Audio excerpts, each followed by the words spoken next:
Poštovane gledateljice, poštovani gledatelji, dobro večer i dobrodošli u još jednu cenzuru u produkciji udruge Cenzura Plus. Večeras u cenzuri razgovaramo o ulasku Hrvatske u Europsku uniju i predstojećem referendumu, a o ovoj temi ćemo razgovarati s našim posebnim gostom. S nama je u studiju večeras gospodin Paulom Vandorenom, šef delegacije Europske unije u Hrvatskoj. Your Excellency, welcome to Cenzura. I'm very glad to see you here. Hvala lijepa. I'm glad to be here in Split again.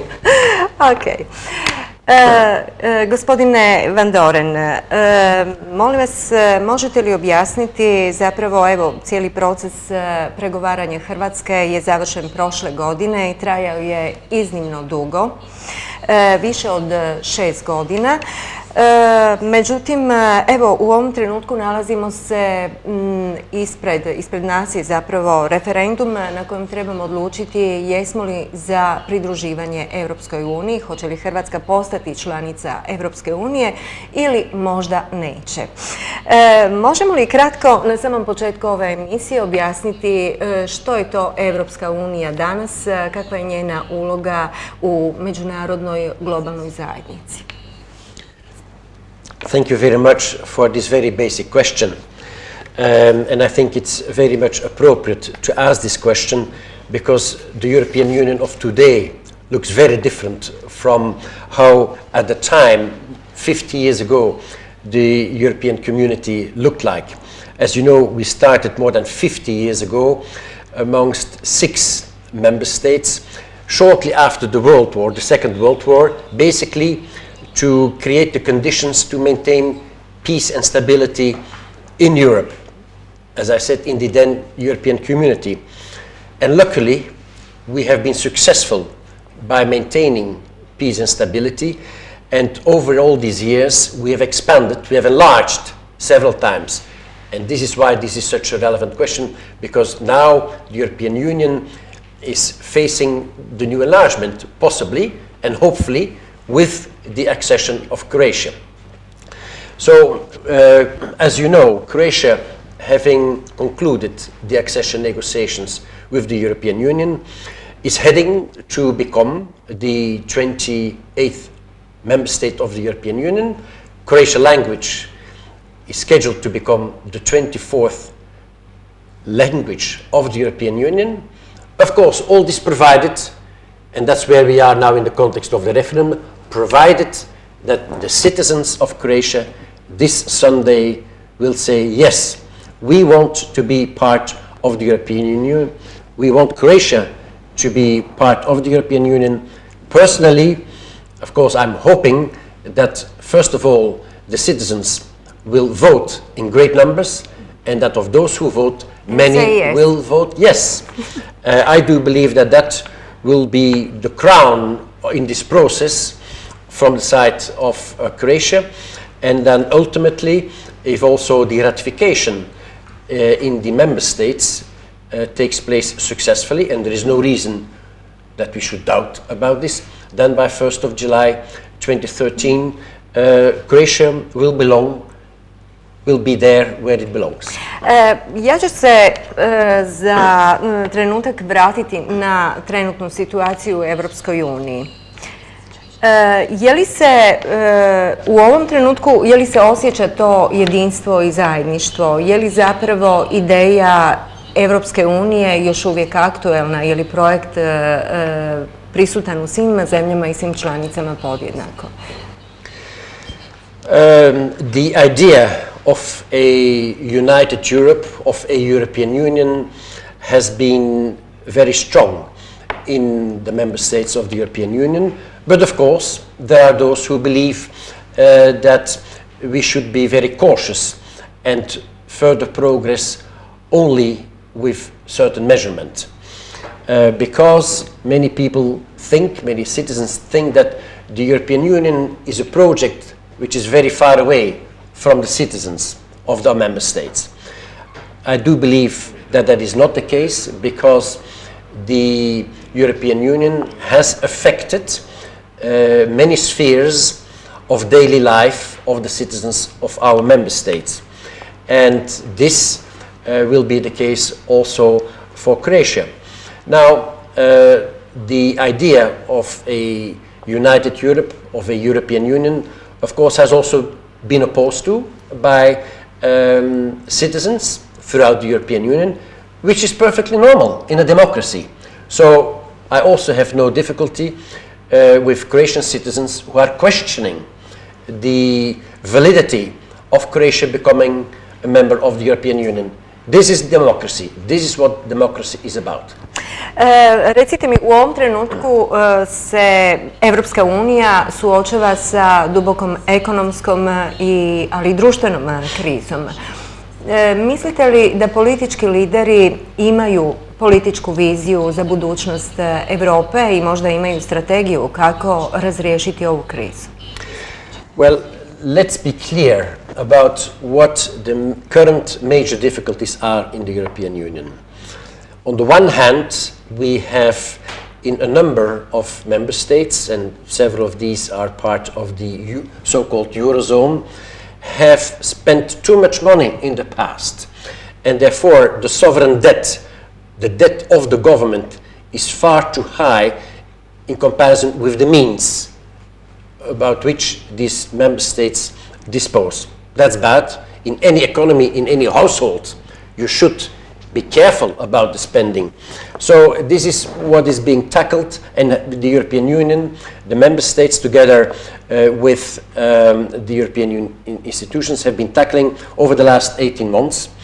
And we have not yet fully sorted out this problem, but you may remember that in December, the leaders of the member states and the European Union institutions agreed to draft a new treaty in order to provide for new mechanisms, for new measures in order to overcome this problem.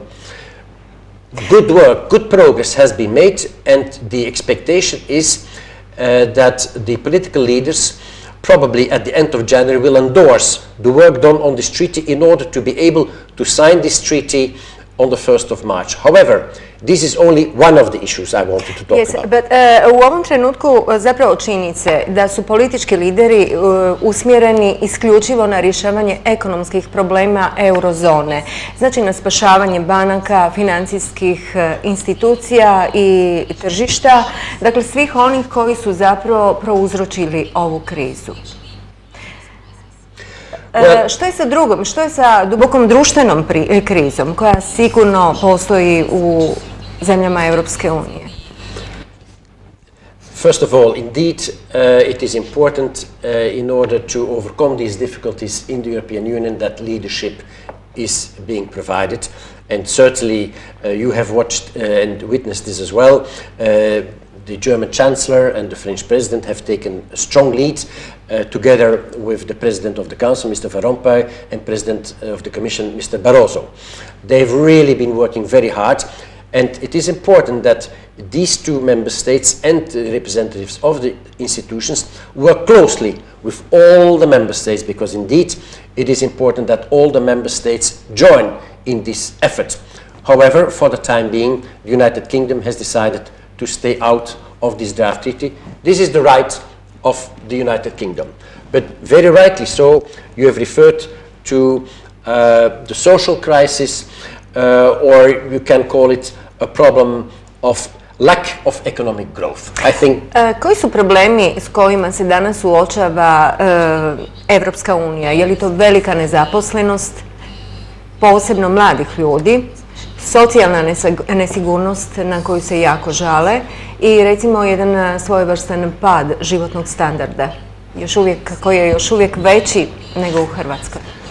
Yeah, we know that the rate of the economic growth in many of our member states is not high enough in order to create employment for many in particular young people who do not have currently a job. That is the main issue, and that is why in the European Union the leaders should not only take austerity measures in order to make the budget more sound, but should also take measures in order to stimulate the economy. This is absolutely indispensable if we want to keep the young generation on board. In one of our member states, I'm thinking of, for instance, Spain, 45% of young people are without job. That's why last summer we have seen a very popular demonstration in many cities in Spain, because of course for young people this is not acceptable. Kako Europska unija, zapravo kako Španjolska može razriješiti recimo taj problem i kako Europska komisija može pomoći u tome? Well, the European Commission for a number of years has tried to convince the member states that they themselves take measures in order to stimulate employment. The European Commission came with a project which is called Europe 2020. So this is an objective in order to reach a much higher level of employment throughout the society, because Europe wants to be inclusive.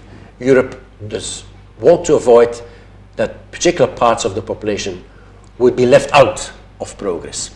But ultimately, most of the measures to be taken in order to create jobs have to be provided by the governments and, of course, by companies who can indeed create new industries, innovation, new technologies. That's where the growth will have to come from, not from old industries.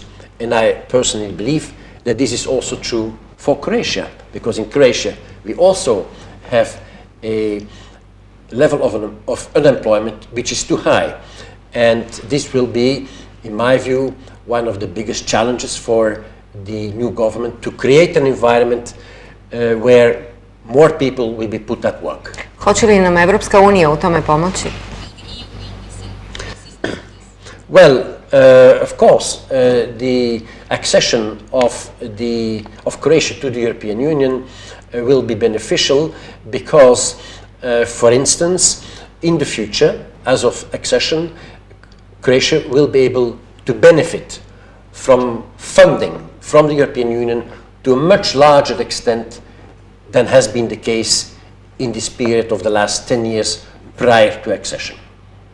And this funding will enable Croatia to further modernize its economy, create new big projects of infrastructure, and of course that means employment. Nastavit ćemo razgovarati o europskim fondovima, ali u ovom trenutku može da se vratimo na problem ljudskih prava, tolerancije i nestanka multikulturalizma u starim članicama Europske unije. Što se događa zapravo sa Romima u Francuskoj ili kako, na primjer, stare članice Europske unije se nose sa problemom imigranata iz Sjeverne Afrike? Thank you for moving on to this other very important subject. Indeed, many citizens have the impression that the European Union is about economics. But Europe is much more than about economics. Europe, the European Union, is about values, about human rights, about democracy, about freedom, about solidarity.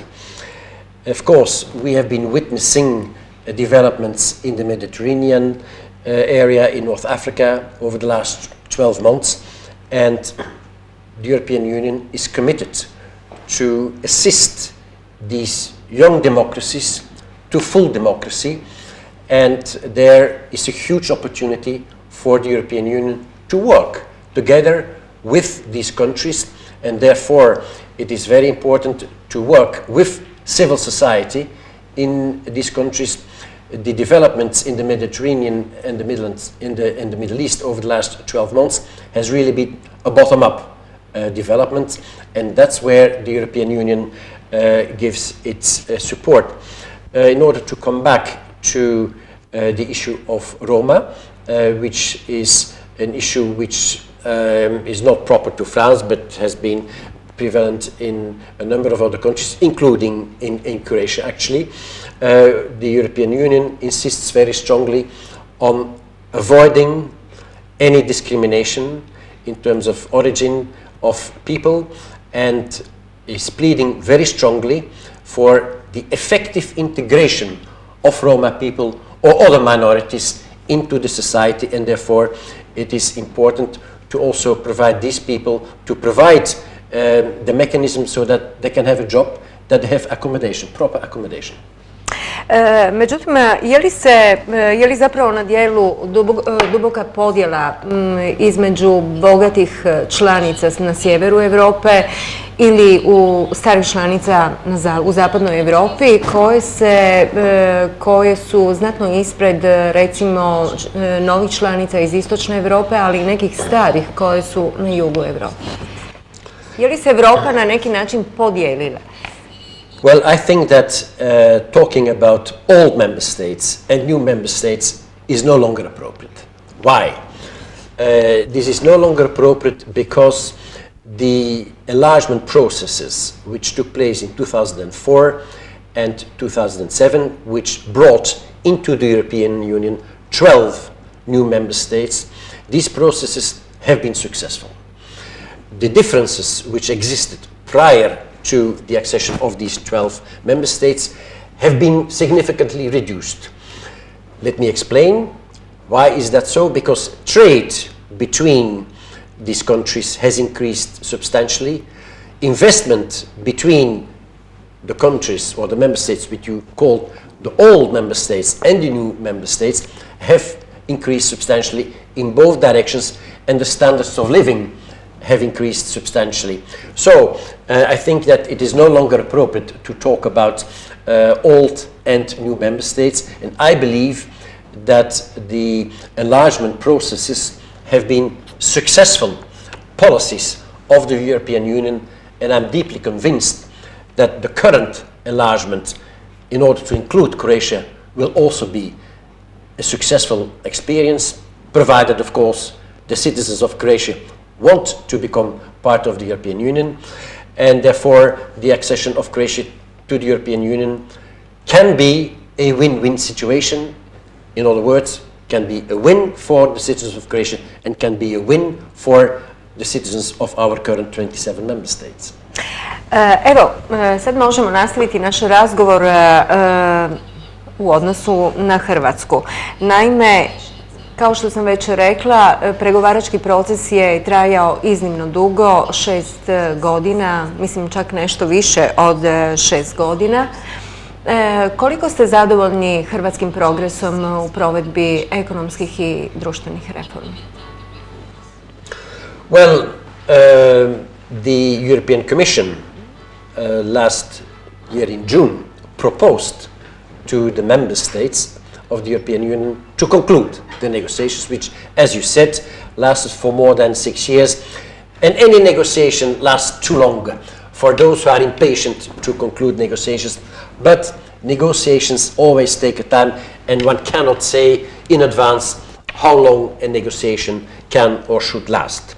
But surely, when last June the European Commission proposed to the member states to finish the negotiations, the European Commission was deeply convinced, on the basis of facts, on the basis of material provided by the Croatian authorities, that indeed whatever was required in the context of this process was fulfilled. In other words, the European Commission indicated to the member states that basically we could stop the negotiations, but the member states said, fine, we agree with you, European Commission, but we believe that in certain areas Croatia should continue to do its homework a little bit, and we ask the European Commission to check, to monitor further progress. And that's where it is indeed true that the reform processes have not yet been fully terminated, but reforms always need to continue even after the referendum, which hopefully will be positive Croatia will continue its reforms, and even after accession, hopefully Croatia will continue its reforms. Stalno je bio problem sa poglavljem 23, znači pravosuđe i temeljna ljudska prava. Prvo ću vas pitati, je li mislite da je u ovom trenutku hrvatsko pravosuđe pripremljeno za ulazak u Europsku uniju i kao takvo prihvatljivo samoj Europskoj uniji? Well, it is true that the experience of Croatia and the European Union with this famous Chapter 23 has been a very demanding exercise. In the context of Chapter 23, Croatia has been working hard on the reform of the judiciary system, which was badly needed in the interest of the citizens of Croatia. Croatia has been stepping up significantly its efforts in the fight against corruption and organized crime, and Croatia has also been proactive in increasing the protection and respect for human rights. Now clearly these three areas are areas where the work is never finished. Also in our own 27 member states this is still an ongoing process. But to come back to your question with regard to the reform of the judiciary, good work has been done, but there are still some areas where the reforms need to be continued. And obviously, with regard to the fight against corruption, there we have witnessed over the last, let's say, 2 years, an enormous stepping up of investigations and prosecutions. But we are in particular, and I'm sure that the citizens of Croatia as well are waiting to see what ultimately the courts will decide, because the processes of fighting corruption are not finished until the judges have decided whether this person was guilty or not. And that is up to the judges, and only up to the judges. Vi ste sigurno upoznati sa peticijom organizacija civilnog društva koji su upozoravale da neke bitne reforme koje se odnose na upravo ovo poglavlje, znači na vladavinu prava i zaštitu ljudskih prava, još uvijek nisu provedene. Koje od tih zapravo njihovih zahtjeva Europska komisija podržava? The European Commission highly values the input of civil society in this process of the accession negotiations. My delegation in Zagreb has met a number of times with representatives of civil society, and indeed we have looked carefully, and colleagues of the European Commission in Brussels have looked carefully at a number of recommendations civil society organizations have made in a number of areas, including with regard to the issues covered by Chapter 23. We fully support the input of civil society. We believe that it is important that the authorities, before adopting new legislation, before agreeing on reforms, fundamental reforms fundamental to the Croatian society, that civil society is consulted. And in any society, this is a process. I do believe that the input of civil society is growing in Croatia, but is possibly not yet fully mature. And I believe that, and I hope that the new government will undertake serious efforts in order to pay more attention to the input of civil society organizations. It is important in order to make reforms and new legislations sustainable. Jeste li podržali njihov zahtjev za osnivanjem parlamentarnog tijela, neovisnog parlamentarnog tijela, koje bi pratilo proces monitoriranja? You know, whether within Croatia a parliamentary body is set up in order to facilitate this process of dialogue and consultation between authorities and civil society, this is really up to Croatia and to the Croatians to decide. This is one possibility, but I'm sure there are other mechanisms which can be thought about as well. What matters is not the form, but the fact that consultation, dialogue takes place. Možemo se možda vratiti na cijelu našu ekonomsku situaciju. Što za nas znači otvaranje europskih fondova i kolika sredstva nam stoje na raspolaganju u sljedećem razdoblju? Well, over the last 10 years, Croatia benefited already from not insignificant amounts of pre-accession funding. The amounts of funding benefited from by Croatia has gone up over the years and is now in the area of 150 or 160 million euros per year.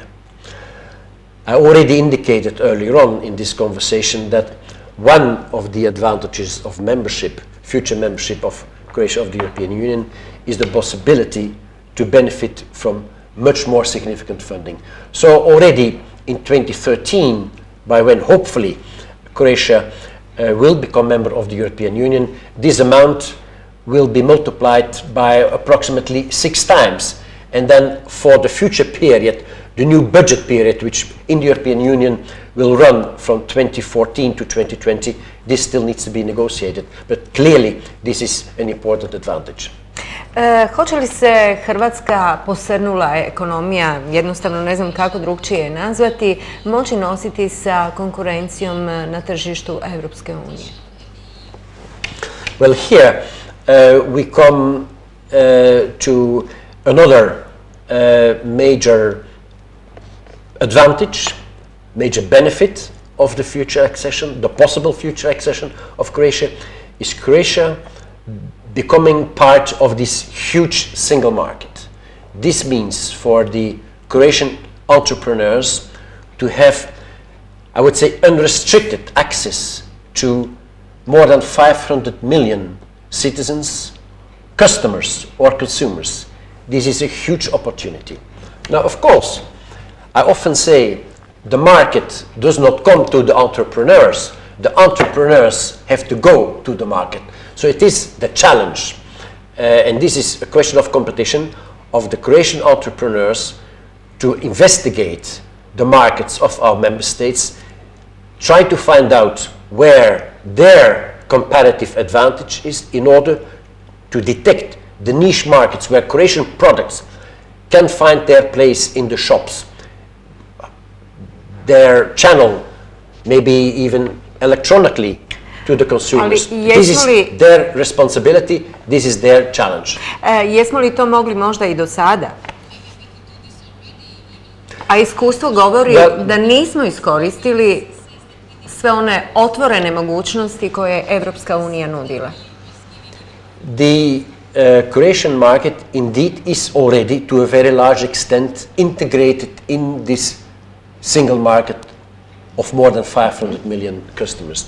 But the full integration will come on the day of accession. So there is still this extra challenge which Croatian entrepreneurs should undertake. And of course, by realizing this full integration of the market on both sides, 27 plus 1, of course, competitors will also come here. So the Croatian entrepreneurs also have to defend their market position on their home market.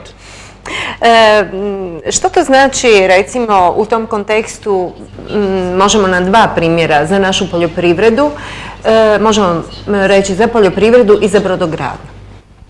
Što će za njih značiti ulazak Hrvatske u Europsku uniju? With regard to shipyards, which certainly is a sensitive issue in your city, in Split. Not only in Split, but also in Split. Here, this is an important issue where the work is not finished.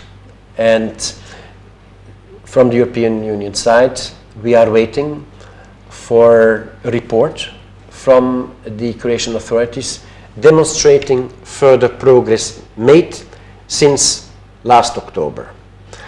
Now, what are we waiting for? And it is very clear because it is written in the draft in the accession treaty. It's no longer a draft because it's signed.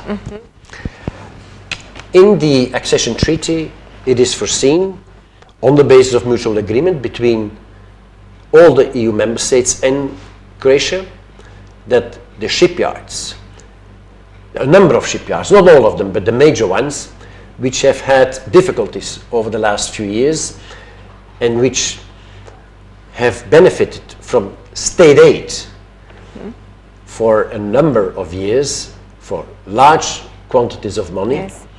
that this state aid has to be terminated, that these shipyards have to be reorganized, and these plans have been agreed upon. But Croatia had opted for doing this reorganization of the shipyards through privatization. The privatization contracts have not yet been signed. Je li jedino kroz privatizaciju ili možda dolaze i neki drugi oblici? So the Croatian authorities had decided to restructure the shipyards industry through privatization, which is a good way of doing it. And luckily, through the tendering procedures, a number of companies have offered bids, but these bids, these offers still need to be translated in privatization contracts. And I encourage the authorities to work at full speed to conclude the negotiations with these bidders on the privatization contracts, because many of these shipyards continue to lose money, and the sooner this privatization is terminated, the sooner these companies can take responsibility for getting new orders and for continuing to provide jobs to the workers at the shipyards. You also asked a question with regard to agriculture. Surely, as in many of our member states and in many countries of the world, agriculture is a very important sector in the society, in the economy. So that is also true for Croatia. Croatia, if and when it becomes member of the European Union, will of course be integrated in the common agricultural policy, which will provide, again, funding for the agriculture. Direct subsidies will be provided much more than is the case now, in order to enable them to modernize their production. Rural development will be stimulated. So there as well, I do believe that for the agricultures in this country, the accession to the European Union will be a positive contribution. Evo, ja vam zahvaljujem na ovim odgovorima i možemo reći Hrvatska se nalazi evo pred referendumom. Kako ocjenjujete kampanju koju provodi vlada sadašnja, kako je provodila bivša vlada i kako ocjenjujete i sudjelovanje delegacije uopće, vaše osobno, koliko se trudite informirati ljude okolo? Ovo je večerašnja emisija i dio prilog toga. It is clear that when a country organizes a referendum, the authorities must ensure that the citizens are well informed about the issue at stake. Here we are talking about possibly Croatia becoming member of the European Union. I would argue probably the most important decision the citizens of this country have to take for the foreseeable future. Given that these negotiations have taken a considerable period of time, given that now this process is terminated and all the information is available on the website of the government, on our website, my delegation has always been extremely proactive by informing the citizens. 5-6 years ago, the delegation set up a special information center, which is super active by organizing conferences, by publishing documents. Yesterday we were actually organizing an event with the Minister of Foreign Affairs, at which a new book was made known to the public, a book highlighting the benefits and the challenges of Croatia's accession to the European Union. We organize competitions, contests. We have facilitated trainings of young people, of journalists in Brussels, in other places in the European Union. We have a very well-documented website, of which I'm happy to share the details with, which of course the viewers can consult. And I would also call upon the sense of responsibility of each citizen to inform himself or herself, because lots of information these days in our information communication society is readily available. So if they inform themselves properly, I do believe that the citizens of Croatia are ready to cast their vote on Sunday. Je li odgovornost na vladi? Je li možda kampanja previše elitistička? I think that what we have seen over the last couple of weeks on television, what we have heard on radio, what we have been able to read in the newspapers, I believe that the campaign is now in full swing, and that indeed great efforts from all sides have been made in order to reach all the citizens of the country. Da, evo rekla sam, pred nama je referendum. Što će se dogoditi ako ljudi kažu ne? Well, first of all, let me repeat that, of course, I hope that the citizens will vote yes, and that there will be a strong vote. To ćemo za kraj ostaviti. However, if the vote would be negative, then I believe that it will be important for the government to reflect about the situation, to analyze why the citizens rejected this accession treaty, and to see what can or should be done in the future. There is not one recipe ready, and certainly from the side of the European Union we will respect the decision of the population. Uglavnom, u javnosti je prisutan euroskepticizam koji često dolazi od strane, recimo, desnih političkih stranaka i koji se poziva na gubitak nacionalnog identiteta i suvereniteta. Možete li to malo pojasniti? Hoće li Hrvatska izgubiti nacionalni identitet i suverenitet? Identitet ostaje, vjerujem, a suverenitet... First of all, let me state very clearly, I have no problem with citizens who are against the accession of Croatia to the European Union. In other words, I have no problem that people are skeptical or negative about belonging to the European Union. Not that I agree, of course not, but this is normal in any democracy. In any of our member states, we have also part of the population which still now is skeptical vis-à-vis the European Union. I'm aware that some of these Eurosceptici, as they are often called, fear that in this country, Croatia will lose its national identity and sovereignty. I think that this fear is not justified. Why? If we look at the situation in the current 27 member states, have these member states lost their national identity? Have they lost their sovereignty? No. The answer is no. And therefore, there is no reason why this would happen to Croatia. In the European Union, we very strongly favor diversity in many respects, including in the field of culture, for instance, which is also very dear to Croatia.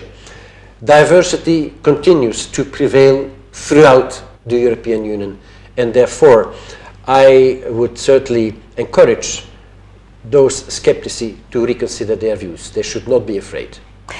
Ali s druge strane, ljudi promišljaju i recimo nekakve loše gospodarske i socijalne prilike u samoj Europskoj uniji.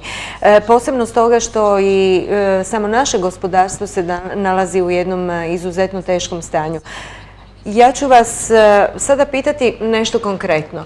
Hoće li se ljudi moći zapošljavati u zemljama Europske unije? Hoće li to biti jednostavnije ako uđemo u Europsku uniju? Well, one of the fundamental principles of the functioning of the European Union, of which also Croatia will be able to benefit upon accession is the freedom of people to move around, of workers to move around, to get jobs in the other member states, for capital to be circulating, for services to be rendered throughout this single market. But of course, jobs are not guaranteed. Yes, the market will be open, although I must say that, like in previous enlargement processes, it is possible that some of our member states will still be looking for some transition period before freeing completely the labor market. But excuse me, if we look back at the previous processes, that was only a minority of members. So, whereas subject to work permits, of course, the possibilities will be there. Croatian citizens, young or old, who wish to work in other member states must make sure that they are competitive, that they have the proper qualification for which there is demand in the other member states. Jobs will not be offered just like that. It doesn't come automatically. Hoćemo li se naći možda u situaciji poput građana Italije, Portugala, Irske, koje upravo ovih mjeseci iseljavaju prema Novom Zelandu, Kanadi, Australiji i Brazilu? Yes, well, clearly, because of the economic recession, as I already indicated, many have lost their jobs, or young people have never been given the opportunity to find jobs. Towards that point, that the governments have to create the environment, have to stimulate growth and employment, but ultimately it will be primarily through companies that job offers will be provided. But it is also important for the unemployed to retrain themselves, to make sure that they do have the right qualifications in order to find their place in indeed what is currently a highly competitive market. We are living in a globalized world. So it is to a large extent up to those people themselves to ensure that they can offer something to possible employers. Što ulazak u Europsku uniju nudi studentima, recimo i znanstvenicima? Well, for students and scientists, the European Union will offer access on a basis of non-discrimination. Students and scientists will be able to join academic institutions if they are admitted on the basis of objective and non-discriminatory grounds. If in a particular member state grants or scholarships are provided, then they should also be provided on a non-discriminatory basis. And of course, Croatia will be able to take part in a number of programs. Lifelong learning is one of the leitmotifs of the European Union, and of course Erasmus and Erasmus International or Erasmus Open to the World has already been a great benefit to Croatian students. Evo, Hrvatska, nadamo se, ulazi u Europsku uniju, međutim, što je sa drugim zemljama u regiji? Je li za njih ostaju otvorena vrata Europske unije? Very important issue as well.